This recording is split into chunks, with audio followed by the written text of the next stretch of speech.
તો કેટલાને ગમે? એટલે આ મારું મામાનું ગામ છે ને મામાના ઘરે હું આવ્યો છું. મારા નાના એવું કહેતા કે આ બધી મીટિંગોમાં જાય, બધા મોટા મોટા નેતાઓ આવે, તું ક્યારે નેતો બનવાનો? એમ કે તું ક્યારે આવું આમ આગેવાની કરવાનો? એમ ઘરની અંદર આપણે ઘર બનાવવા માટે પિલર પાયા કાઢતા હોય એવી રીતે જે પાયો મજબૂત કરીએ તો આખું ઘરનું આયુષ્ય વધી જાય છે. જેવી રીતે તમારા બાળકોને તમે સ્કૂલ સુધી મોકલી આપશો.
माता की, भगवान बिरसा मुंडा की, भारत माता की. ને ડુંગર ગામની અંદર ઘણા સમય પછી બાળકો મોટી માત્રામાં સ્કૂલમાં દેખાઈ રહ્યા છે અને બાલવાટિકાથી લઈને પહેલા ધોરણમાં એડમિશનો થઈ રહ્યા છે. તો શિક્ષણનું સ્તર ઊંચું લઈ જવા માટેના પ્રયત્નો અમારા છેલ્લા ઘણા બધા વર્ષોથી પ્રયત્ન છે અને ધીરે ધીરે રિઝલ્ટ બી જોવા મળી રહ્યું છે. શિક્ષણ વધશે તેમજ જોડે જોડે આપણા ગામના જે બી લોકો છે, જે નાના બાળકાઓ છે, જે યુવાનો છે, એ આગળ વધશે અને કોઈ સારા રસ્તે જશે.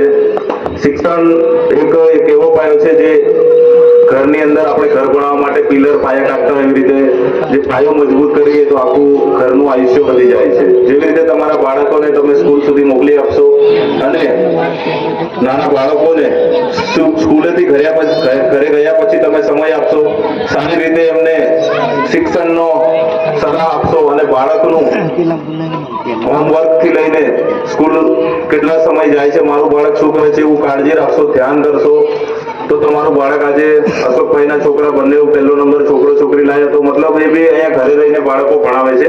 તો તમે બી તમારા બાળકનું આવી રીતે શિક્ષણ સુધારી શકો છો. કાલ કરીને એક શિક્ષણ જ તમારા બાળકને અમારા જેમ સરપંચ હોય, જિલ્લા સદસ્ય હોય કે રાજ્યસભાના સાંસદ હોય કે શિક્ષણ સમિતિના ચેરમેન હોય કે પછી કોઈ બી સરકારી નોકરી હોય, શિક્ષણ વગર કોઈ પાયો નહીં, ઉધાર નહીં.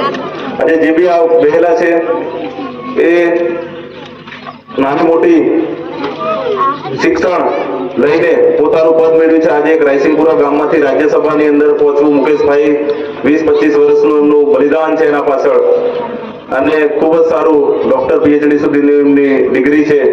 તો આજે આપણા ગામના આંગણે પધારે છે તે ખૂબ ખૂબ ગૌરવ છે એમનો. એ બી 2-4 વાતો આપણા ગામની લઈને આવ્યા હશે, એમની બી વાતો સાંભળીશું.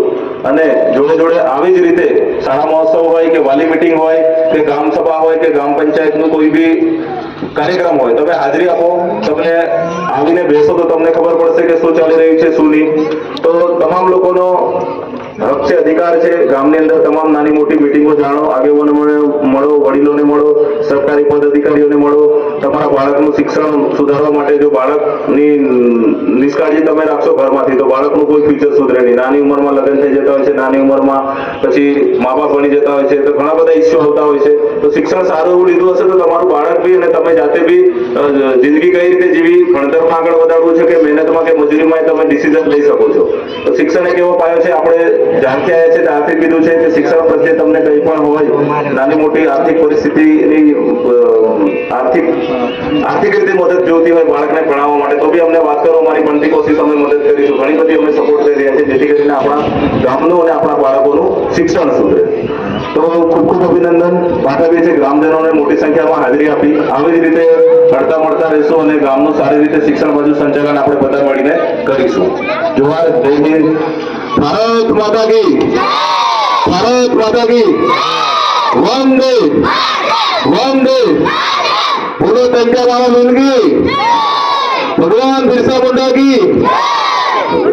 જે માટીમાં આપણે જન્મ લીધો છે, જે માટી પર આપણે ઘર બનાવ્યું છે, જ્યાં આપણું અનાજ ઉગે છે, જ્યાં આપણે રમીએ છીએ, એ ભૂમિનું નામ છે ભરત ભૂમિ. ભારત ભૂમિ એને વંદન કરવાનું એટલે કહેવાય વંદે માતરમ. એટલે ભારત ભૂમિને આપણે જયકાર બોલીએ તો આ ભૂમિ આપણી જોડે રહે. જો એ ભારત માતાને આપણે એનો જય નહીં કરીએ તો અંગ્રેજો લઈ લીધી તો આપણે જય બોલવી પડે ને. કોઈ આપણી ભૂમિ ના લેવી જોઈએ. આપણી ભૂમિ એ આપણી છે એટલે એ ભારત ભૂમિનો જય બોલાવવાનો છે. ભારત માતા કી, ભારત માતા કી, વંદે વંદે. કન્યા કેળવણી અને શાળા પ્રવેશોત્સવ 2026 ના અંતર્ગત કાર્યક્રમ ડુંગર ગામની પ્રાથમિક શાળામાં આપણા સૌની વચ્ચે ઉપસ્થિત આ ગામના પ્રથમ નાગરિક તરીકેનું કામ કરતા એવા જ્યોતિબેન રાઠવાના ઘરેથી શ્રી ઘનશ્યામભાઈ રાઠવા, વર્ષો સુધી આ ગામનું નેતૃત્વ કરીને જેમને નામ આ ગામનું ઉપર કર્યું છે એવા રૂમડિયા જિલ્લા પંચાયતના સદસ્ય, આપણા ગામના આગેવાન એવા શ્રી ભંગ્યાભાઈ રાઠવા, શૈક્ષિક મહાસંઘમાં અને શિક્ષણ કાર્યમાં જોડાયેલા એવા શ્રી વિજયભાઈ સોલંકી, શ્રી તનસિંહભાઈ રાઠવા, આપણા ગામના આગેવાનશ્રીઓ એવા પરિવારના સભ્યો સમાન શ્રી અશોકભાઈ, શ્રી જસુભાઈ, શ્રી નારુભાઈ, સર્વ આગેવાનો.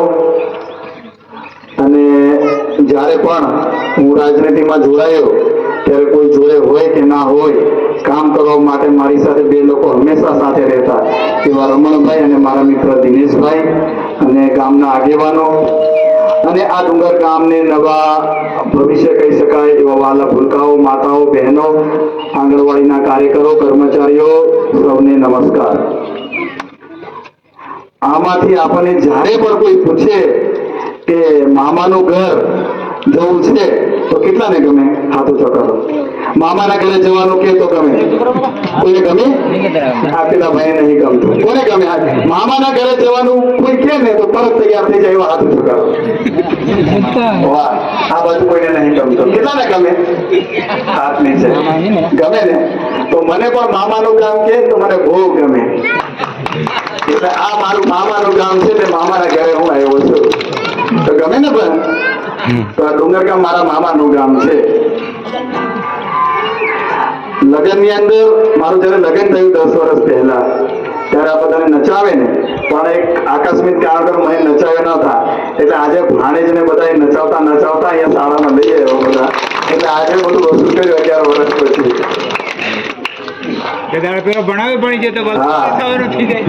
અને આજે જયારે હું રાજ્યસભાનો સાંસદ બન્યો એટલે આમાંના નાના બાળકો ખબર પણ મોટા લોકો એ મારા નાનાને જોયા છે. પુગલા દાદા એ મારા નાના છે. અને તમારી જેમ આવી રીતે જયારે નાના નાના અમે મામાના ઘરે આવીએ એટલે રમ્યા કરીએ એટલે આપણા ભંગિયા દાદા અને ભોગલા દાદા ને આ બધા ગામના આગેવાનો ઝઘડો ભાંગે અને ગામના કોઈ પણ પ્રોબ્લેમ હોય એટલે ભેગા થઈને આ બધું કરે. એટલે અમે જોયા કરીએ કે ગામનો આગેવાન બને ને એટલે બધા આપણા ઘરે આવે અને ગામનું બધું સમાધાન કરે, એવું અમે જોતા હતા. એટલે અમને એમ થાય કે આવા આગેવાન મોટા બની જાય તો કેટલું સારું લાગે, એવું એમને જોયા કરીએ અને વર્ષો સુધી આ બધું જોતા રહ્યા. અને જ્યારે રાજ્યસભાના સાંસદ તરીકે મારી જાહેરાત કરી એટલે અમારા નાના એવું કહેતા કે આ બધી મીટિંગોમાં જાય, બધા મોટા મોટા નેતાઓ આવે, તું ક્યારે નેતો બનવાનો, એમ કે તું ક્યારે આવું આમ આગેવાની કરવાનો એમ. એટલે મેં એને હું મોટલા પાડ્યો. એટલે મેં કીધું આવે આપણો વારો, આપણે મહેનત કરવાનો વારો આવે તો 100 વર્ષ થઈ ગયા અને છેલ્લે મને એવું કહેતા કે મારા છોરા કેરું ગાંધીનગર જઈએ, કેરું દિલ્હી જઈએ એવું કે. અને પછી થયું એવું, જાહેરાત થઈ ગઈ અને બધાએ મોબાઈલમાં દેખાડ્યું કે તારું છોરો તો દિલ્હી જતો રહ્યો એમ કે. એટલે એને તો બધા સમજી કેવી એમ કે એ મોદી જોડે જતો રહ્યો એમ કે, પેલા અમિતભાઈ શાહ જોડે બી આવા જતો રહ્યો એમ કે, એવો તારો છોકરો બની ગયો. એટલે એકદમ ખુશ થઈ ગયા. એટલે પછી આપણા ગામના લોકોએ બધા ગાંધીનગર ગયા અને આપણે બધો આપણો આદિવાસી ડ્રેસ પહેર્યો અને મારું રાજ્યસભાના સાંસદ તરીકે પત્ર ભર્યું અને એટલા બધા મોબાઈલની અંદર બધી જગ્યાએ આખા ગુજરાતમાં દેખાવા લાગ્યું કે હું દેખાય તો લાલ પાઘડી દેખાય ને હું દેખાવું આપણે. એટલે બધા મોબાઈલમાં દેખાયું. એટલે કોઈ એમને એવું કીધું કે જો એમ કે તારો છોકરો હવે લાલ પાઘડી પહેરીને દિલ્હી જતો રહે એમ કે. અને પછી આપણી વિધિ એટલે ભગવાનનો કેવો યોગ કહેવાય કે દાદાને એવું હતું કે મારો દીકરો દિલ્હી જવા જોઈએ અને જેવો દિલ્હી પહોંચ્યો અને એના આત્માને શાંતિ થઈ અને એ જ રાત્રે 4 વાગે એ ભગવાનના ઘરે ગયા. આપણે આ પ્રકૃતિ, આ દેવનો આ યોગ છે. એટલે આપણે જે બન્યા એ ભગવાનની ઈચ્છા હતી કે જે મારા દાદાએ 100 વર્ષ સુધી આ ગામની અને આ વિસ્તારના લોકોને સેવા કરવાનું હતું અને એ બધું કામ એ મને સોંપીને ગયા અને એ કામ હવે મારે તમારી વચ્ચે કરવાનું છે. અને એટલા માટે હું એવું કહીશ કે આ ડુંગર ગામના અને રાયસિંગપુરા ગામના જે પટેલ છે, જે બળવા છે, જે દેવતાઓ છે, એમને હું નમન કરીશ કે તમે એવા કેવા દાણા નાખ્યા, તમે એવા કેવા ખત્રીદેવની પૂજા કરી કે જે તમે પૂજા કરી અને જે તમે બોલ્યા એ આજે હું તમારી સામે બનીને આવ્યો. એટલે એવા વડીલોને આજે હું નમન કરું છું, વંદન કરું છું કે જે માટીમાં મેં જન્મ લીધો એ માટીમાંથી જન્મ લઈને આખા દેશની અંદર જ્યારે કામ કરવાની મને તક મળી છે ત્યારે હું એમનો આભાર માનું છું. આપણું ડુંગર ગામ જ્યારે શાળામાં નાના ભૂલકાએ પ્રવેશ કર્યો ત્યારે અમે ભણવા જતા તો અમને યાદ આવે કેવી રીતે ભણવા જવાનું નિશાળે. આખા ગામને ખબર ના હોય કે નિશાળ ક્યારે શરૂ થઈ. તો ગામની અંદર 1 થી 4 ધોરણની અંદર એકદમ મજબૂત લોકો હોય. આ દિનેશભાઈ જેવા, સુરેશ જેવા એવા બધા મજબૂત સાહેબ ભેગા કરે. જે છોકરો દોડે ને એને ભેગા કરે. પછી ગામમાં જાય કે કયા છોકરાને નિહાળે લાવવાનો, એટલે પોતે આ ઘરનો છોકરાને લાવવાનો છે, પેલા ઘરના છોકરાને લાવવાનો છે. અને પછી જાય એક પગ પકડે, બીજો પગ પકડે, હાથ પકડે, ઊંચકે અને ઊંચકી નિહાળે લાવે. ત્યારે ગામના લોકોને ખબર પડે કે હા હવે નિહાળ શરૂ થઈ જાય.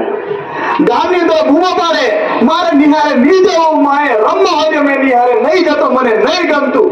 એવું 20 વર્ષ પહેલા એવું હતું. બોલો આવો સારા પ્રવેશ હતો. આવી કોઈ ચોકલેટ નહીં આપે, કોઈ ચોપડી નહીં આપે, આપણે પહેરવાના કપડા ના હોય, ઘરે ખાવાનું પણ ના હોય, એવી પરિસ્થિતિ એ સમય હતી. પરંતુ આપણા દેશના પ્રધાનમંત્રી નરેન્દ્રભાઈ મોદી 2003 ની અંદર આ બધી પરિસ્થિતિ બદલી અને જેવો જૂન મહિનો આવે શાળાઓની અંદર સમય થઈ જાય ધોમ ધકતા તાપની અંદર આ રાજ્યનો મુખ્યમંત્રી આપણા દીકરાઓને ભણાવવા માટે, દીકરીઓને ભણાવવા માટે અને નીકળી પડે અને ગામે ગામ ખુલી પડ્યા. અને છેલ્લા 23 વર્ષથી આ ભારતીય જનતા પાર્ટીની કમળના ફૂલની સરકારના મુખ્યમંત્રી અને ઉપમુખ્યમંત્રી ગામડે જઈને લોકોને ભણાવવા માટે એ ઉત્સવ બનાવી રહ્યા છે. આનંદ અને ઉમંગથી બધા લોકો જોડાઈ ગયા છે. અને ત્યારે આવા તમારા નાના ભૂલકાઓની આંખની અંદર જે જિંદગીના નાના સપનાઓ છે, જે બનવાનું છે, એ તમારા માતા પિતાના સપના પૂરા કરવાનું કામ આ તમારા શિક્ષકો કરવાના છે. આ જ્ઞાનના અંબરને પામવા માટે તમે શાળાના દ્વારે પહોંચ્યા. આ શિક્ષણની જ્યોતને પ્રગટાવવા માટે આ ગામના લોકો એ ઉત્સાહ અને ઉમંગથી આ તમારી પાસે આવ્યા છે. આ પરિવર્તન થયું છે એ આ રાજ્ય સરકાર અને નરેન્દ્રભાઈ મોદીજીને લીધે થયું છે. અને ત્યારે એ મુખ્યમંત્રી હોય, મંત્રીઓ હોય, કલેક્ટર હોય, ડીડીઓ હોય, પોલીસ અધિકારીઓ હોય, યુનિવર્સિટીના વાઇસ ચાન્સેલર હોય, બધા લોકો ગાંધીનગરની સારી સારી ઓફિસમાં ઠંડી ઓફિસે છોડીને આપણા આદિવાસીના બાળકોને ભણાવવા માટે 3 દિવસ સુધી નીકળી પડ્યા છે. 3 દિવસ સુધી. અને એ ઓફિસમાં બેઠા બેઠા મુખ્યમંત્રી ઓફિસમાં બેસે અને પછી ત્યાં 4-5 અધિકારીઓને બોલાવે, દીવડો પ્રગટાવે, કોઈક અધિકારીઓને બોલાવે, ટીવી વાળાને બોલાવે, પેપર છાપા વાળાને બોલાવે અને પછી શાળા પ્રવેશો થઈ ગયો આવું બોલી શકે. કોઈ કઈ નતું કહેવાનું. પણ એવું નહીં. એમનો હાથ પકડીને, એમને ચોકલેટ આપીને, એમને પેન આપીને લઈ જવાનું કામ એ ઉપાડ્યું છે.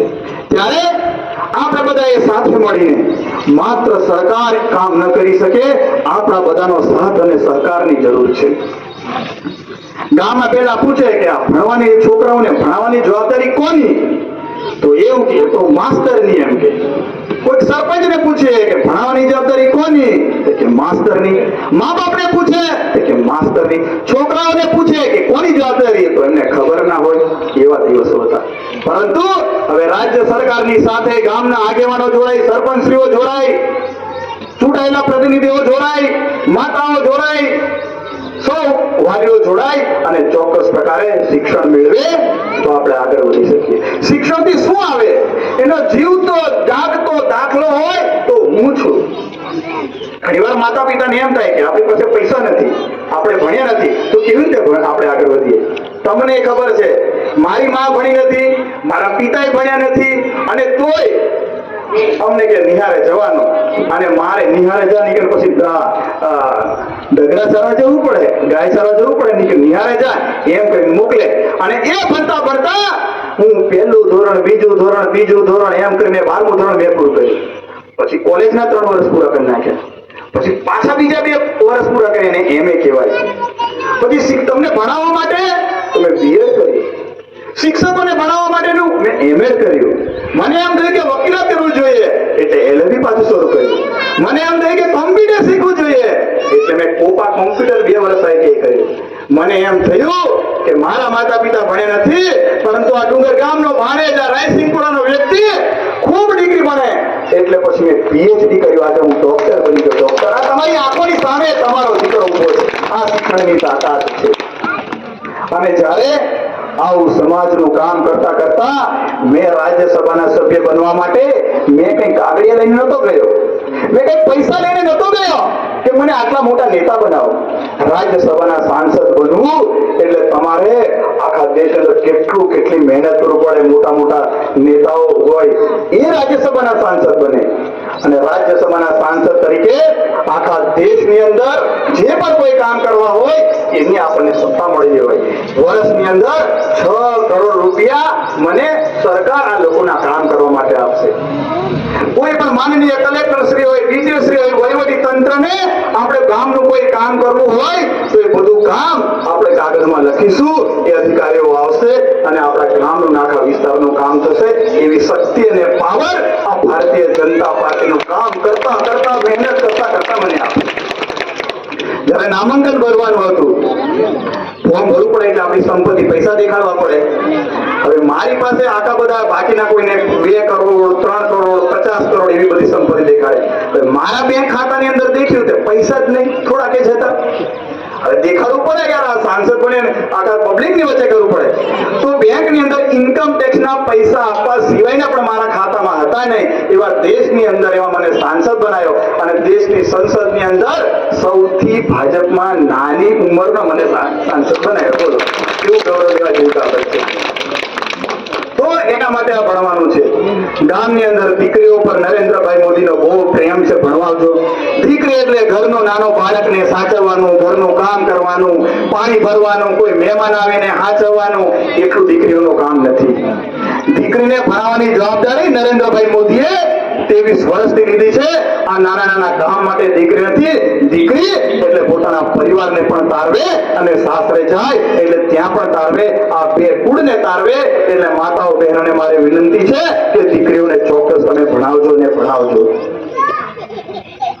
તમારું જે જ્યારે જિંદગીની અંદર છેલ્લા સમયે તમારું હોય અને એવા ઘડપણના સમયે તમારી જિંદગી કેવી રીતે જીવવી છે એ શિક્ષણના આધાર પર થાય.